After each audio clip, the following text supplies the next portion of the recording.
Let us now meet both teams, beginning with the Ateneo de Manila Lady Eagles. Number 9, Ana Gopico. Number 10, Kat Tolentino. Number 3, Michelle Morente. Number 14, Bea De Leon. Number 15, Joanna Maraginot. Team captain number 12, Gia Morado. Their starting libero number 7, Giselle Tan. And the head coach of the Lady Eagles, Anuson Taibundin. And now, starting for the reigning and defending champions, DLSU Lady Spikers. Number 13, Aduke Ogansanya. Number 15, Tin Tiamzon. Number 2, Desiree Cheng. Number 10, Majoy Paron. Number 11, Kim Kiana Tui. Team captain number 9, Kim Pajaro. Their libero number 5, Don Macantili. And the head coach of the Lady Spikers, Romel De Jesus. It's game 1, the finals.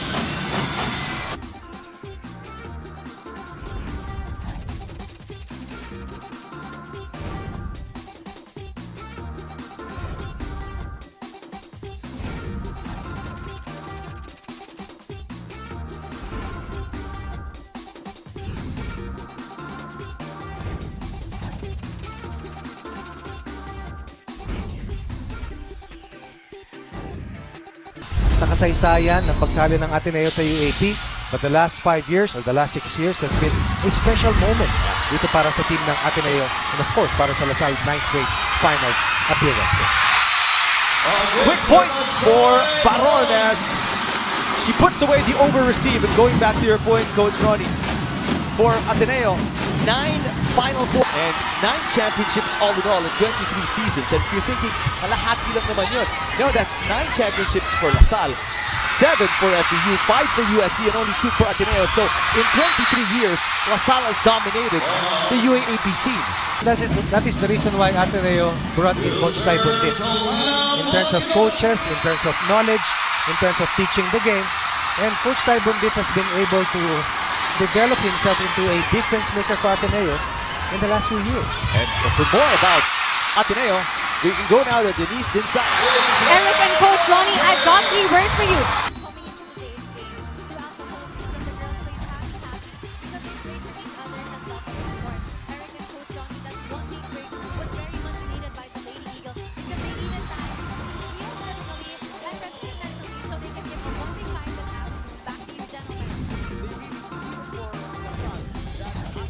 And the Labor Day weekend, Coach Ronnie, was a big reprieve for them because they allowed them to heal injuries, minor injuries, and get better practice.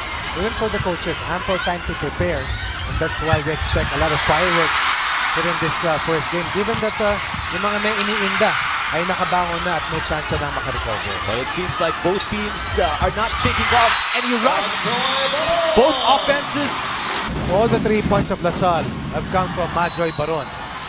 Right now, she has outscored the entire team of Ateneo. Good and fiery start for De La Salle. Ateneo looking to hold on, looking to fight back, looking to take the lead away from La Salle. Well, an ace right there for Kim Fajardo. And that is a PLDT Ultra Fun Serve playing in her final season. Obviously, she wants to go out with a bang. Let's go to Bea Escudero.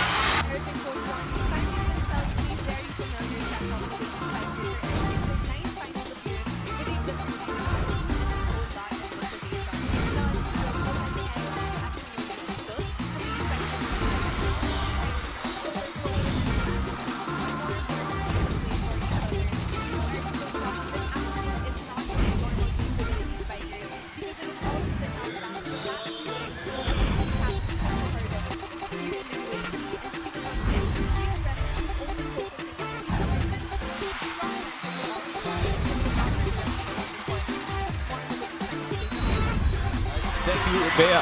In the beginning, actually, Pink Fajardo, she was saying that she wanted to come back. She wasn't sure of coming back for her fifth and final season, but she came back for the players, and now the other players are returning the favor. But a bunch of errors here, also helped by Gupico and her serve and her excellent block on D earlier at Ateneo. Find themselves on top, 3 straight points, Coach Ronnie 5-4. Lasal looking to be more stable with their reception, being the best receiving team. As Tolentino and Bea De Leon has fortified the front line here for Ateneo. Oh, what a tremendous defensive stand at the net, but finally D on her third attempt punches through De Leon and Tolentino's blocking.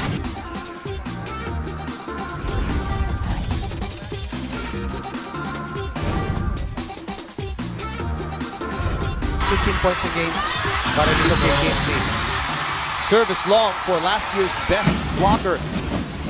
Despite being the number 2 seed, for them to lose last year against Ateneo, having the finals MVP, having the best setter, having the best blocker, best digger, best receiver, I mean, they had it all, even though they were number 2 seeds. But they they overturned it in the finals and won the championship here.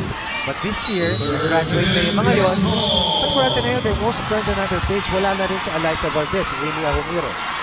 Kaya lang, in terms of depth, I believe Ateneo has the edge. But in terms of winning experience, Lasal may probably have a slight cushion on that. Pero tit for tat, very close game. Morente, only player averaging a triple-double performance versus Lasal. At nagawa niya yan in 2 straight matches laban dito sa Lasal. Close to 20 points per game para kay Mitch Morente versus the Lady Archers. There's the oldest rookie in the lineup of Ateneo. That's got Tolentino just playing her first season for the Lady Eagles. Here's D attacking. Tolentino picking it up. Maraguinot, she seems fully recovered from that right knee injury that forced her out for 2 games in the tail end of the elimination round. Ateneo takes us to our first technical timeout, leading by 2.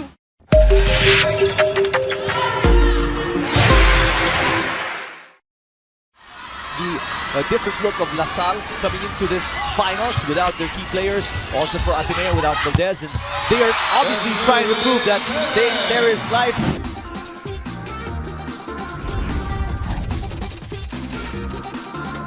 According to GM Morado, they were written off for season 79 because nawala nga si Eliza Valdez, but they're trying to prove that there are no easy pushovers despite that. Well, I think that they turned the page after figuring in the finals of the collegiate conference of the V-League last year. Doon pa lang alam mo, kargado na eh. They have Mitch Morente, they come back in Ana Gupico, and of course, Tolentino in the fold. And then there's Jules Samonte likewise, and anytime you have Gio Morado as a top playmaker, chances are, isipa talaga yung opensa niya. One-handed pickup by Morente is no good from deep.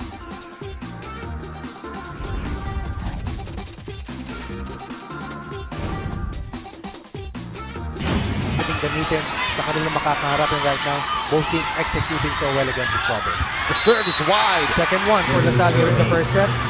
Earlier, it was Majoy Baron, and now it's Kim D with another service error. Remember, we mentioned earlier at the top of the coverage, 67 errors combined in the first 2 matches for Lasal versus Ateneo, and that cost them dearly versus the Blue Eagles. Fajardo to Ogunsanya with a tip. Whoa, nice dig by Morente. Macandili kept that one alive. Free ball for Ateneo. Morado.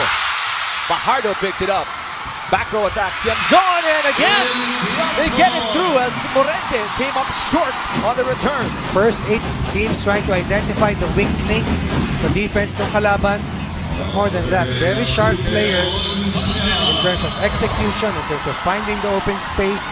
Ang galing ng dalawang playmakers, ang bilis magpasa at eksakto yung mga assists sa kanilang mga kasama. Morado tries it again. Oh, Gunsanya was right there. Tiamzon saves it. Great floor defense by the Lady Spikers. Attacking is Gupico. She's rejected. Maraguinot. What an exchange early on in set number 1. 9-all. Oh, spectacular save by Morente. Fajardo, that's returned again. Both teams showing great floor defense. Here's Maraguinot. Ogunsanya chasing after it. Cheng will set it up. Tiamzon comes up short, and Ateneo wins the long rally. That is the longest rally so far that we've seen here in the first set. But more than that, that is the kind of effort that you will have to bring in consistently all throughout the course of the finals. Diving, sliding, scrapping for every dig, and then able to put away. Pero yun, galing sa attack. Atake ng Lasal, yung attack error nila. Oh, Makandili still made an attempt to bring it back in. That's how tenacious this little girl is. But what an ace there. Team Fajardo, Gia Morado, not only are the top 2 setters in the last 3 years, but they are also the highest scoring setters and the best serving setters here in the competition. Alam ko, 34 aces si Gia Morado, 35 si Kim Fajardo. Oh, and she proves you correct, Coach Ronnie. Displays that magnificent BLDT ultra fun serve. Yet again, biggest lead of Ateneo right now at 3 points, prompting Coach DLSU to call a timeout. Kailangan maging wise tayo pag talo, hindi na palo daw. Ganun din sa service. Diba? Kunin nyo yung time ninyo, meron naman 8 seconds na yun. So huwag tayo nagkamatay pagkawisan na referee sa akin lang pag-serve. Ha? Nagkamatay tayo, dati natin na pag-serve. Okay? So huwag tayo mamigay ng focus. Away na lang natin yan. Sa puntos lang, kita kagad yan. Okay?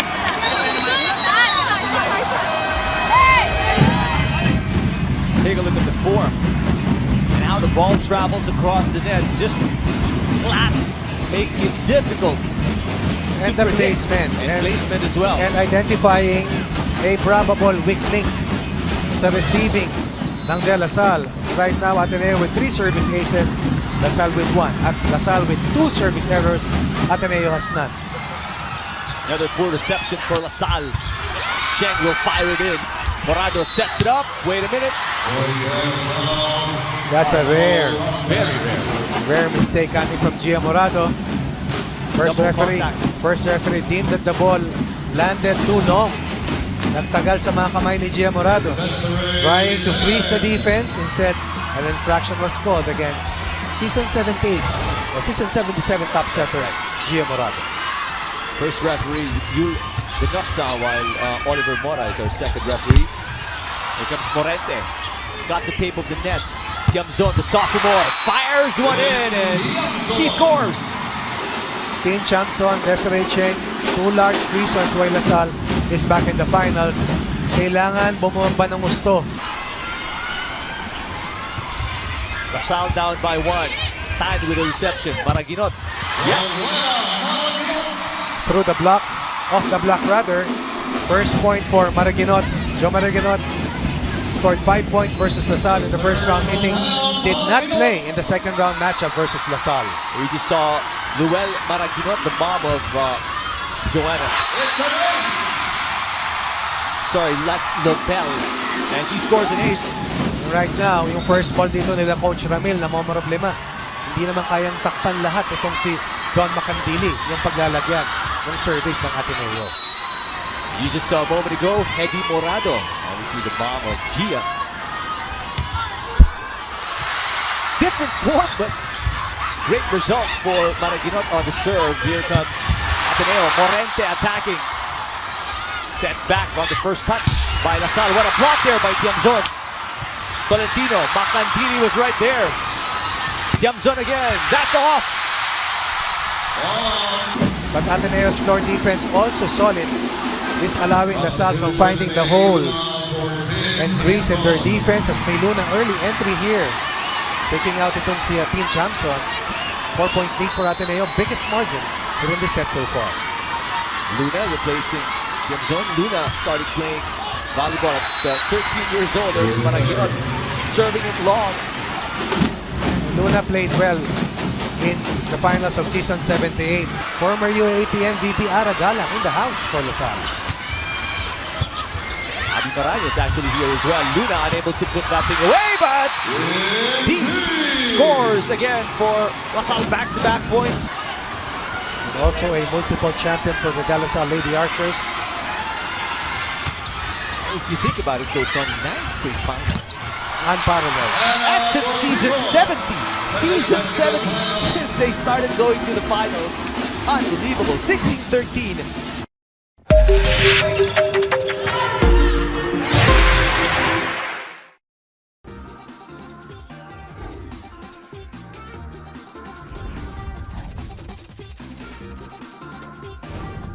but this is since season 1.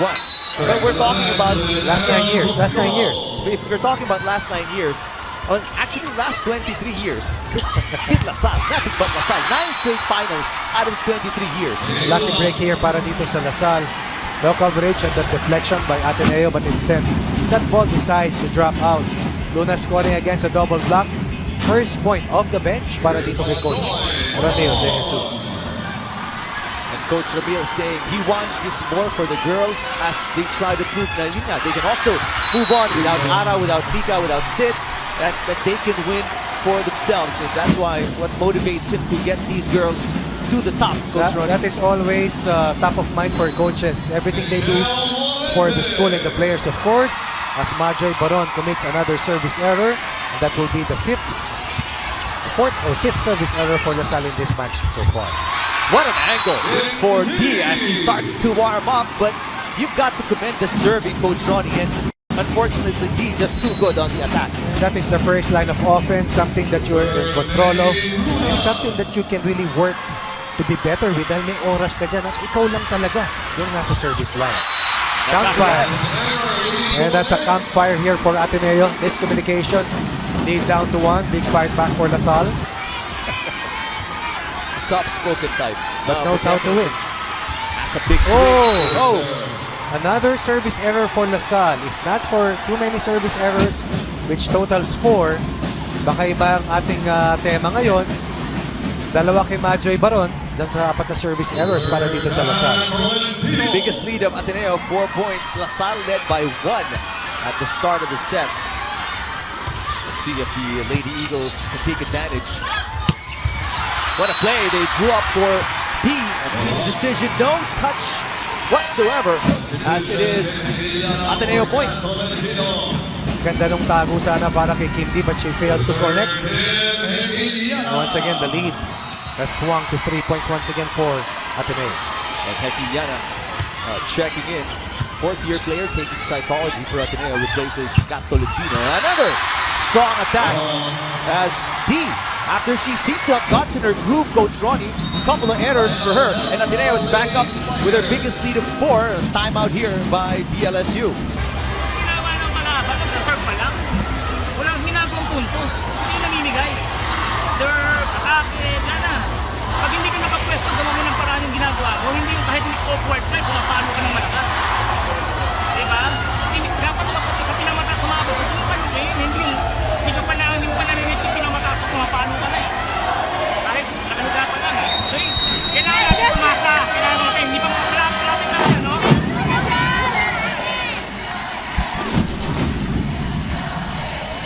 Well, Kim D. Nagkatabi lang. Natatawa ka. Just coincidentally, they Yes. happen to find themselves sitting beside each other. Cheng fires it in. It's picked up Maraginot, and she has the third touch, and she scores. Biggest lead para dito sa Ateneo, 5 points. C500 best play of the game so far. And anytime you give up so many 3 points sa yung attack errors at service errors, talagang hindi mo maitutuloy yung habol mo. And right now, Ateneo is a tough team to defend. Right? Having a 6-point advantage laban dito sa De La Salle. Excellent block. Offensive block coming from BDL De Leon. You've got to admire the athleticism of Joanna Maraginot. Again, no knee problem whatsoever, Coach Ronnie. Attacking, jumping, backing up. Kim D scoring against a single block of Maraginot, but the damage has been done, Coach Ronnie. Good misdirection by Kim Fajardo. Kim D needs to find more points for De La Salle. She is the top attacker for La Salle all year long. What a serve. But what a great save by Giselle Tan. Ogunsanya. Opiliana picks it up. And there's De Leon with the point. 23-17, a 6-point lead. Duque Ogunsanya has to work doubly hard in terms of net defense. Butas na butas yung 2-man wall as the Lady Eagles rejoices because they are 6 points ahead and only 2 points away from wrapping up the first set. Arian Layuk, a rookie out of Holy Angel University, checks in to replace Kim Fajardo. Another great serve from De Leon this time. Layuk is blocked. Cobb is also in. for Lasal. Morado. Maraginot. That's low. Point for Lasal. First time for Lasal to string up 2 consecutive points in quite a while. For the De La Salle Green Archers, also seeing action in the field oil. No? The recent game. Together with Ateneo, which dropped its initial Also. game versus JRV. That's why you play in the preseason to fine-tune your entire package. Cheng. Set number 1. Coach Taibudin wants to talk things over as you take a look at that last point by the Lady Spikers.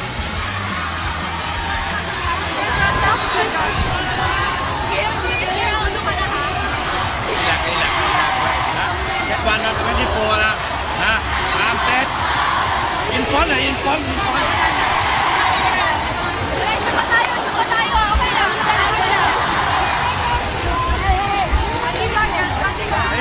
Balik tension. Coming.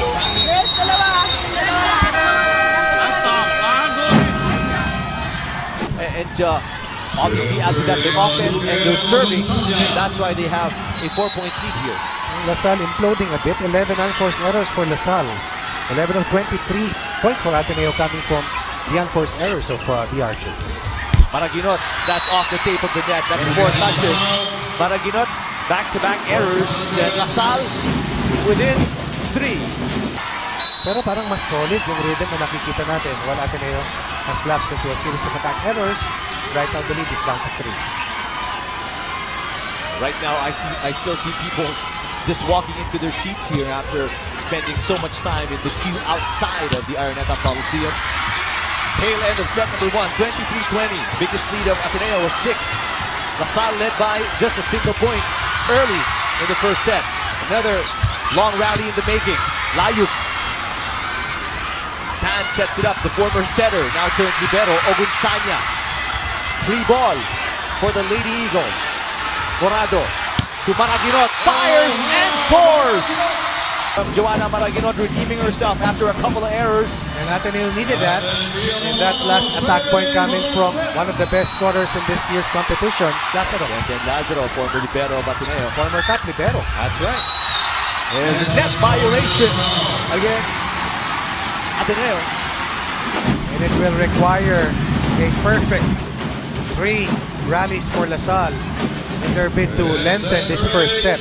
Well, this is the closest the Lady Spikers have been in a while, 3 points. But again, like what you mentioned, Ateneo just a point away from closing out set number 1. Cheng with a serve. Morado down the middle, and then Maraginot closes it off. The errors of LaSalle did them in, be more confident on their attacks, and carve out a 25-21 win in set number 1 versus DLSU.